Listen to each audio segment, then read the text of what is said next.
Jeff, when we began this opus, you were wearing that same shirt. Yes. Okay, good to close on the same note. Continuity. I hope it's been laundered. Yes. Okay, well, good. But when we began this, we said, somewhat jokingly, but with a lot of truth to it, that the way to get a good print is to start with a good image. And so I think wrapping this all up, revisiting that whole concept of what constitutes a good print, not from the color gamut, not the technical not stuff. the technical stuff, the aesthetics. Yeah. And we can't teach in this tutorial the aesthetics of photography, but maybe by illustrating with some of our shots some of the key concepts. This might be a good way of rounding out the whole thing of what we've tried to do over the past however many hours. So obviously, to start off, unless you have, there are good rules to go by, although quite honestly, every time I see a rule, I like to break it. But you only break the rule if you have kind of a valid reason and you do it kind of in full light of understanding. So, basically you want a well-exposed original, because if you have a bad exposure, then it's going to be very difficult to make a good print.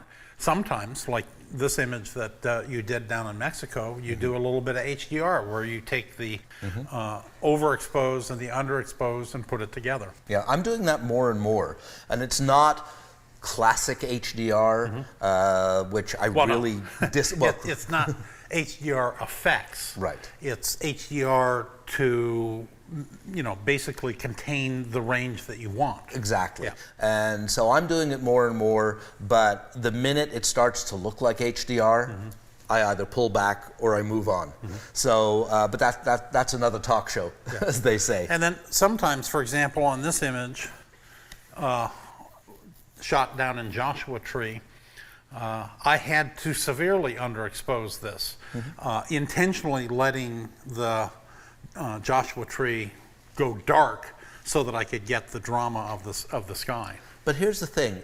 The aesthetics of a print or a screen image should not be dictated by the technical aspect. It should be dictated by your vision, your visualization. And there is unfortunately a certain school in photography that says, well, I want to see the detail in the shadows. No, you don't want to see the detail in the shadows. This is a silhouette. Yeah. It's not about that. Which brings me to whenever I do my one-on-one tutorials and seminars and workshops, and people bring me their prints, I often upset people because the question I ask is, so Jeff, what's the shot about? And a lot of times they go, well, what do you mean? I say, well, it's about something. You're telling me a story, right? Because that's what we all are. We're photographers, cinematographers, filmmakers. We're storytellers. Tell me the story here. And frequently, people are unable to verbalize it. And it's not a lack of verbalization skills. It's because they don't really know what the shot's about. Yeah. Although I would argue that sometimes it is the inability to verbalize what the underlying feeling is. And that also is a problem because then it's not a clear concept in their head. Yeah. It's just I tried this, I don't know if it's good or bad, I don't know if I like it or not. A lot of times people are confused. And it harkens back to what Ansel Adams used to say. What did he used to say? It was, there's nothing worse than a sharp print of a fuzzy concept. Yeah. So, just to let you know what this was about was... Yeah, what is that about? Well, no, I wanted to have an iconic shot of Joshua Tree with at least a little bit of a hint of sun, because when we were there, it was not particularly sunny. Right. No, I'm very successful in that regard. Let's move on and let's talk about the whole question of detail.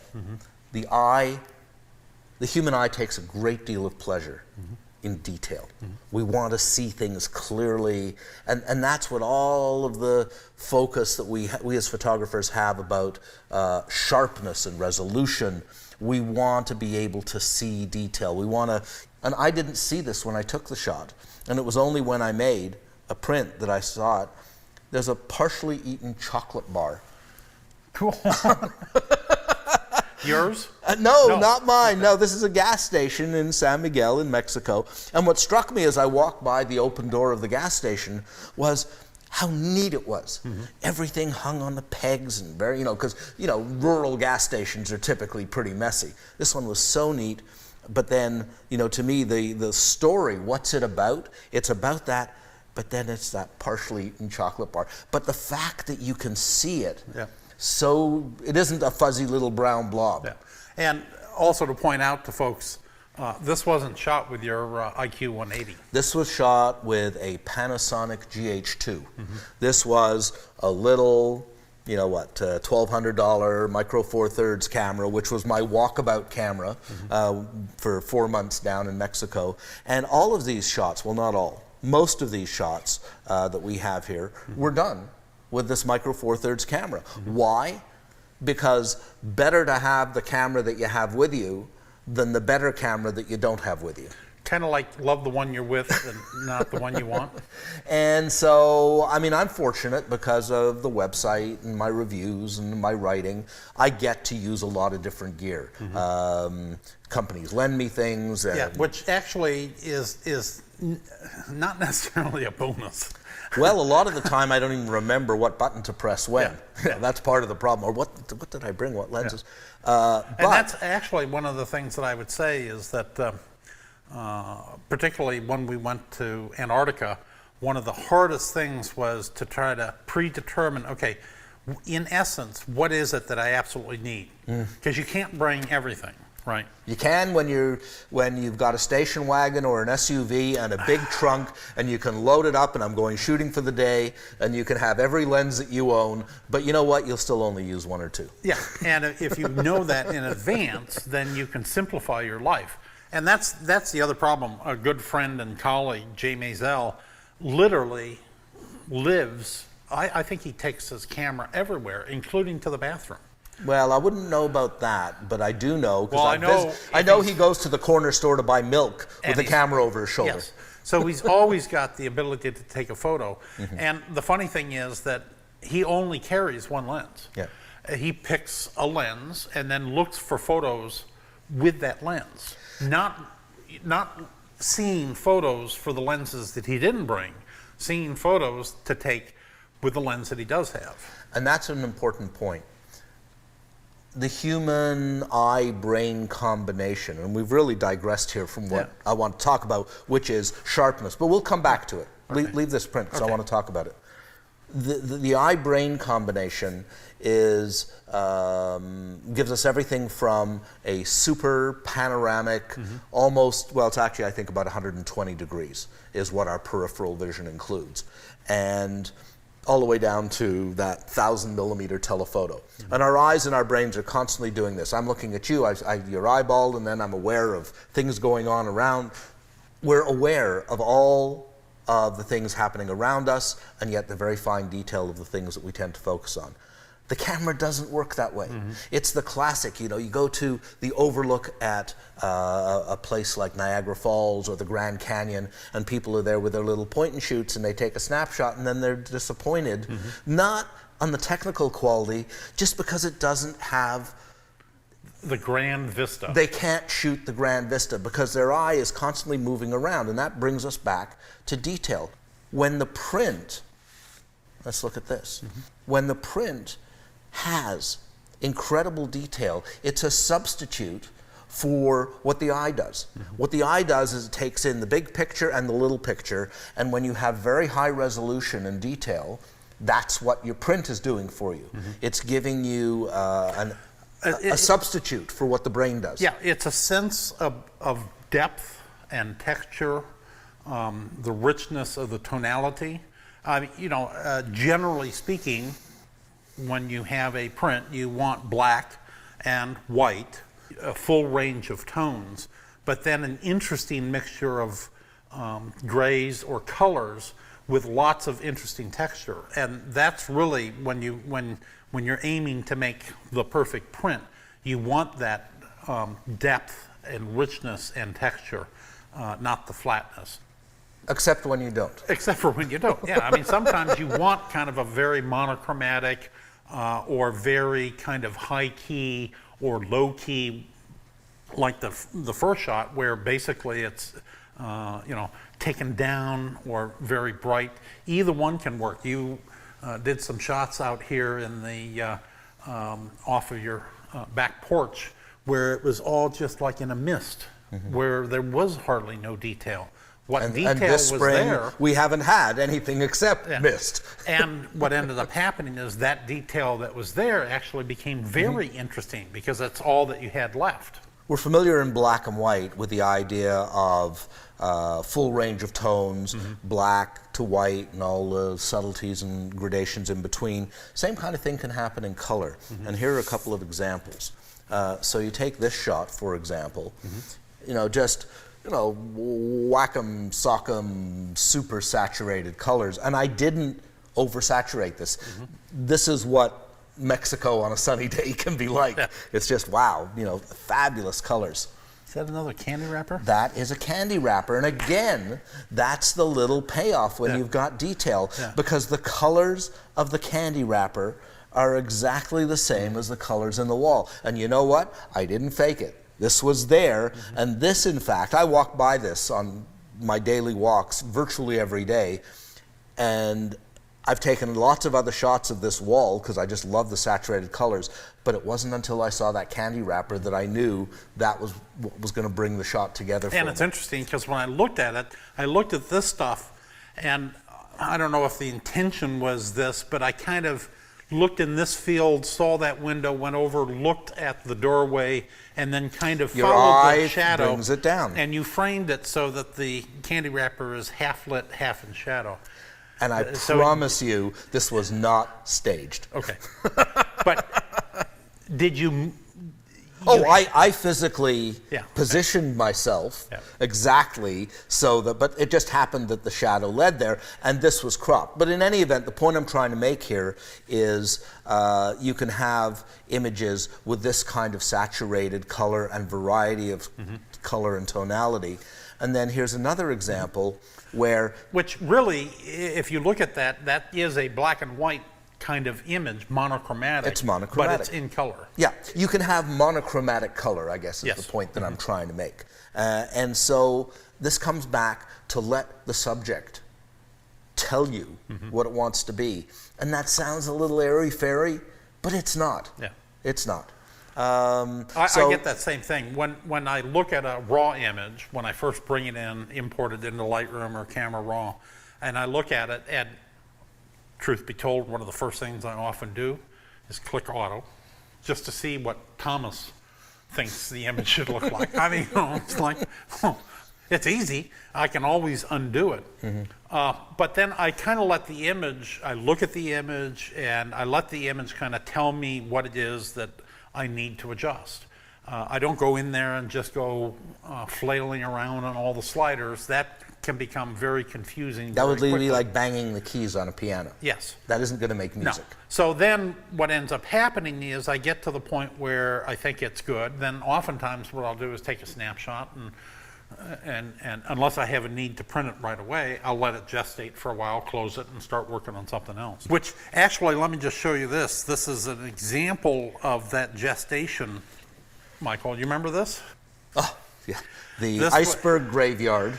February 19th, 2007, when Lightroom 1 shipped. We did the Zodiac cruise together, all the instructors. And the funny thing is, I got so wrapped up into the richness and the texture of this detail. I got tons of shots of close-ups of all of that.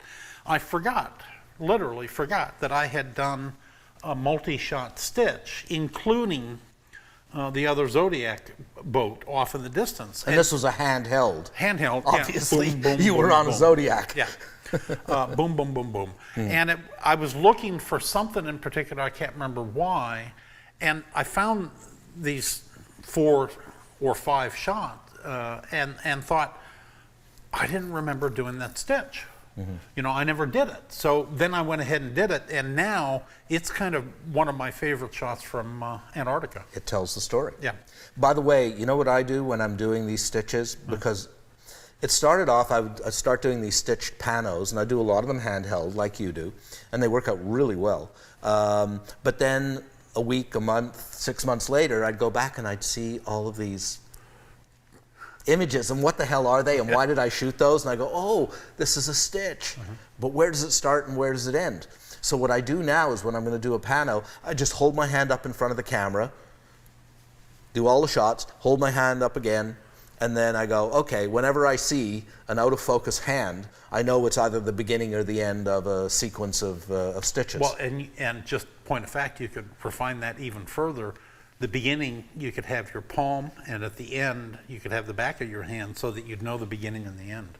That's why they pay you the big bucks. Yeah. Well, no, I think that's actually very interesting because, quite honestly, I have that problem too. You know, you months or years go by, and you go back and look, and it's like, what was I thinking? But this was a case. And if you really want to, you know, add a little touch of elegance, if you know beforehand how many frames, or afterwards you remember how many frames. Hold up fingers. You know, hold up fingers. This is a 4-frame stitch, a 5-frame stitch. Yeah. But then if you do more than 5 frames, Yeah. who's going to hold the camera? You stick your foot up. So that was an example of having found an undiscovered gem at the time. There are so many things that we can talk about, but one of them is, I feel that the responsibility of the photographer is to clearly define what it is that they want the viewer to see and what they don't want the viewer to see. And we do this a lot of different ways. We do this by the focal length that we use, where we happen to position ourselves, our body or our tripod, what we include, what we exclude.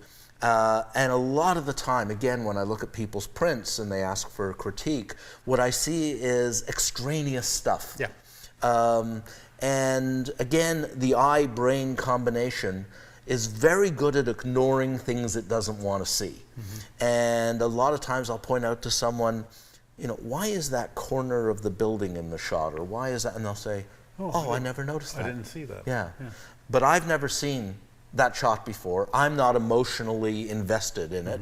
And to me, I feel the photographer has a responsibility to limit what they show. So here's an example. There is nothing in this shot that isn't about the young girl, the old woman, facing away from each other. You know, that whole story. You know, there's the car that was over here, the tourist that was over here, you know, none of that, the sign that was above it. It's distilled down. A process, well, very, very good. It's a process of distilling down to the essence. Nothing in the shot that shouldn't be there, and everything that you want to have in the shot being there. And I think that's a good example of the fact that, quite honestly, cropping is something that is needed for virtually every image, even if it's just minute, to get rid of distracting elements or aspects. So shooting, and then, you know, back when I went to school at RIT, there was the aesthetic of having a cutout negative carrier, you know, with the rough edges and cropping in camera. Yeah, you know, fine.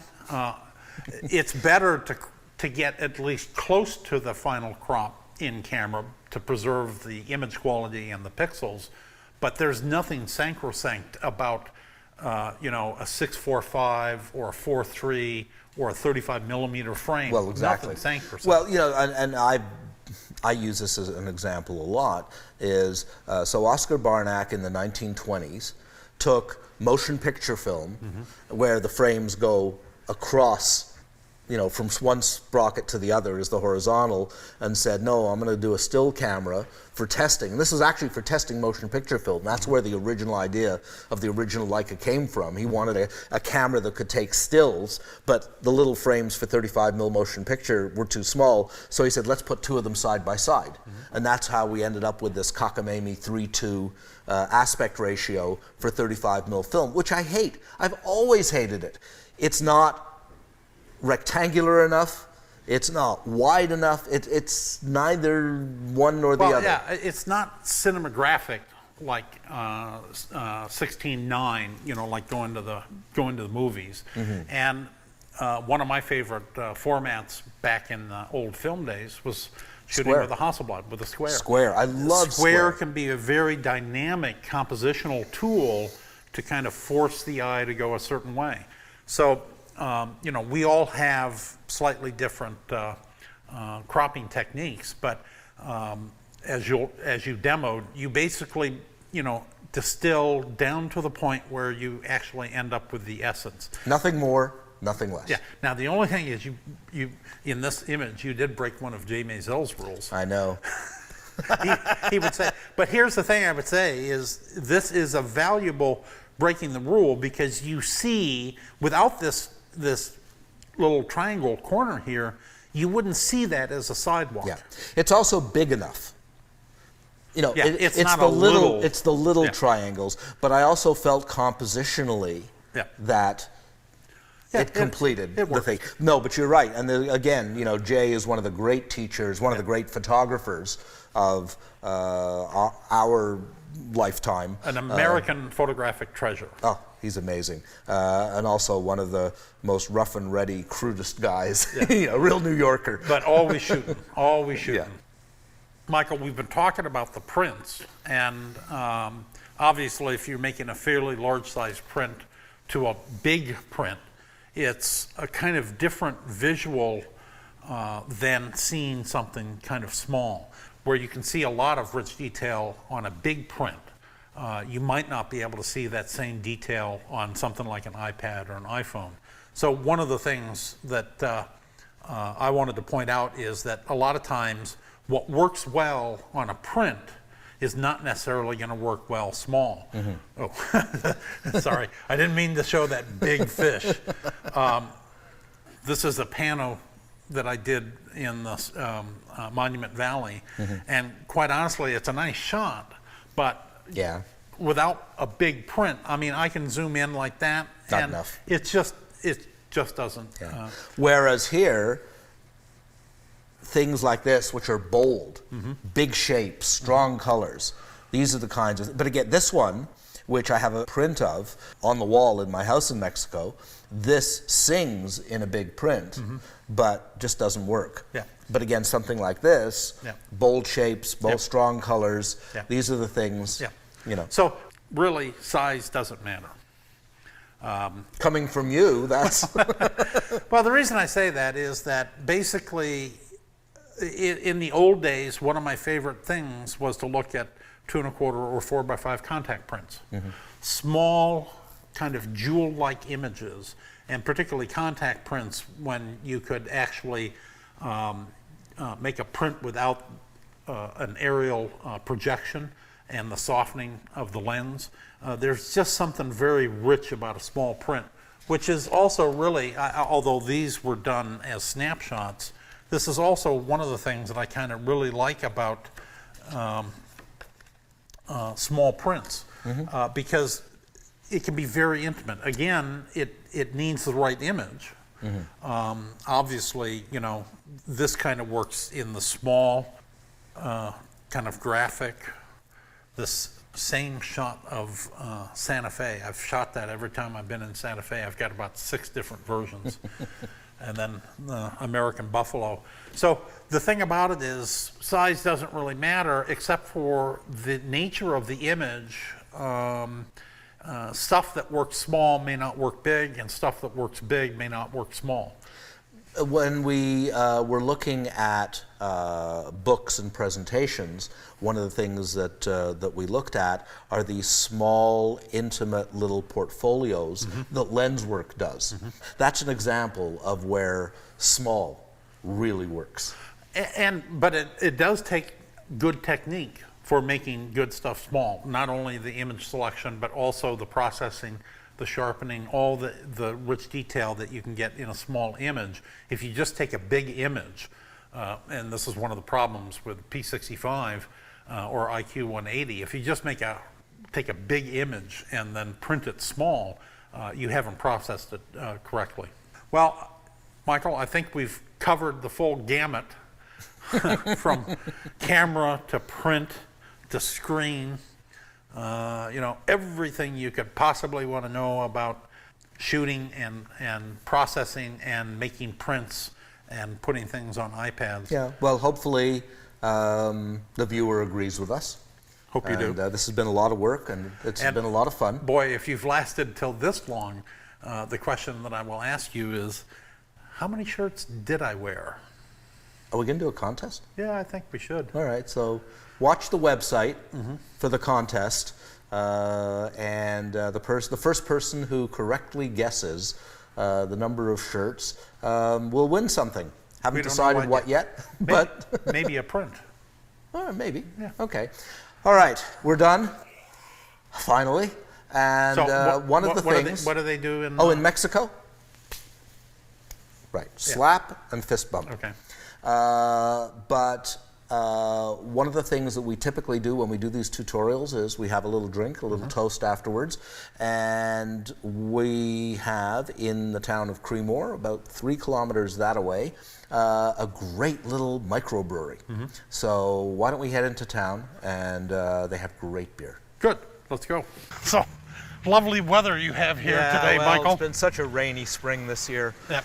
But Creemore's a lovely little town, and we moved to a house outside of town about a year ago, and one of the draws of the town is the Creemore Springs Brewery, and they make fabulous local beer. Wonderful water. There are 2 rivers nearby, the Mad River and the Noisy River, and it's a pleasant place to visit in the middle of a rainy afternoon. Yep. I think this is a fine ending to our video exploits. Exactly, and they've laid out some sampling glasses. They have 2 beers today, a premium lager and a Keller beer. Which is which? The darker one is the Keller. Ah, okay. Two-fisted drinking. Of course. Let's head over to the brew house. Okay. Wow, this is pretty cool. Yeah, the master control room and the whole thing. Anyhow, cheers. Cheers.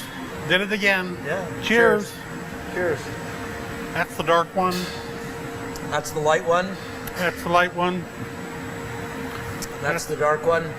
That's the dark one. Light one. Dark one.